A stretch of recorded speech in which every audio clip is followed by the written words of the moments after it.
Greetings, brothers and sisters, and welcome to the season of Easter, where we celebrate the resurrection of Christ. Christ is risen indeed. We're going to look at the theme of the Messiah's suffering and glory. And we'll see in this story in Luke 24 where Jesus speaks to these two disciples on the road to Emmaus, and he explains how his suffering was necessary that he might enter his glory. This season from Easter to Pentecost, we do focus on the resurrection of Christ. We focus on the victory of Christ. And our hymn for this season is Christ the Lord is risen today. Indeed, he is risen from the dead, and because of that, everything is different. He rose from the grave, and the new creation dawned. And we'll look at this theme, the Messiah's suffering and glory. And what we'll see is that Jesus explains to these disciples that as the scriptures foretold, it was necessary that the Christ should suffer and enter into his glory.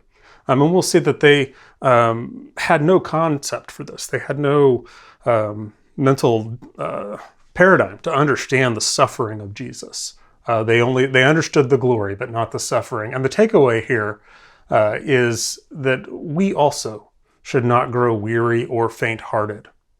We should not grow weary or faint-hearted at the sight of difficulty or suffering. That's a quote from Hebrews 12:3. We'll kind of see how that comes out of this text.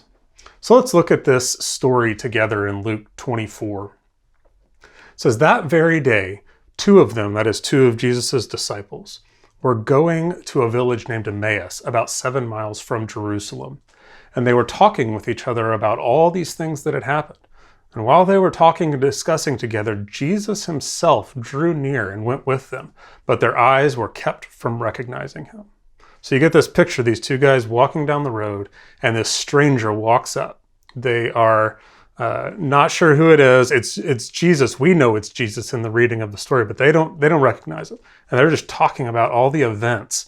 And he sort of asks them, he says, what is this conversation you're holding with each other as you walk?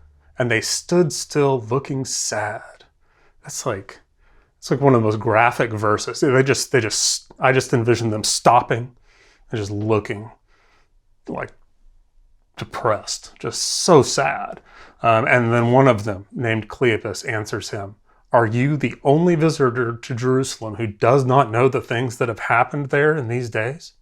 And then he actually goes on and explains to Jesus about how they had hoped this Jesus of Nazareth was the Messiah, but how he had been killed and how now his grave was empty and they didn't understand. They didn't know what was going on.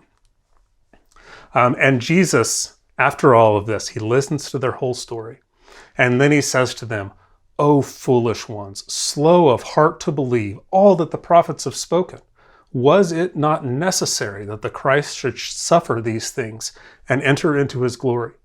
And beginning with Moses and all the prophets, he interpreted to them in all the scriptures the things concerning himself."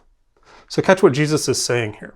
He's saying that if you had understood what from Moses and through all the prophets, and in a Hebrew way of thinking, all the prophets includes not just Jeremiah and Isaiah. It actually includes everything all the way back to Joshua and all the history and everything. That's all called the prophets. And so he says, if you would have understood what that was saying, you would understand that the Christ, the Messiah, who you were waiting for, had to suffer these things in order to enter into his glory. And I mean, the picture of the lamb, the sacrificial lamb from the Passover, is used throughout the Old Testament. This is just one example of how God pictured in all of the Old Testament how the salvation, the freedom, the victory that he was bringing for his people required the death of a sacrifice. And the whole sacrificial system and everything in the Passover pictured this. I mean, this is just one of those things. There are dozens and dozens of things that point to this. And Christ takes the time with them to then talk them through this. And as they're talking, they draw near to the village to which they were going. And Jesus acted as if he were going to go on further. But they urged him strongly, saying, "Stay with us, for it is almost evening, it's toward evening, and the day is now far spent." So he stayed with them. He said, "It's getting late. Come have dinner with us."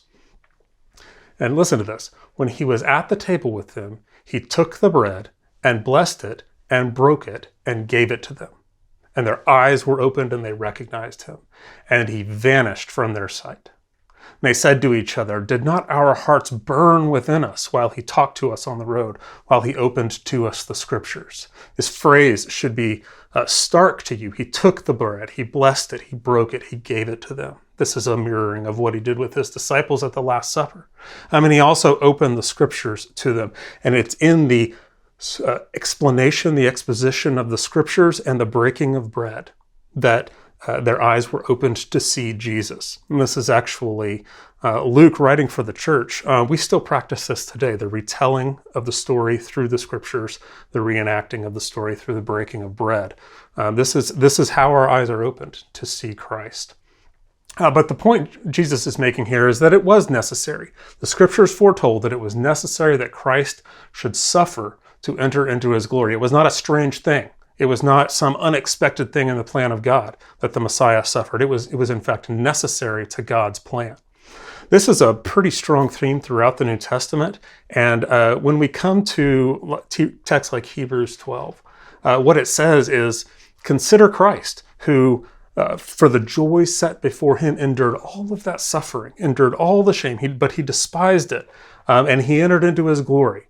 And it says, when you're considering this, when you think about him, do not grow weary or faint-hearted.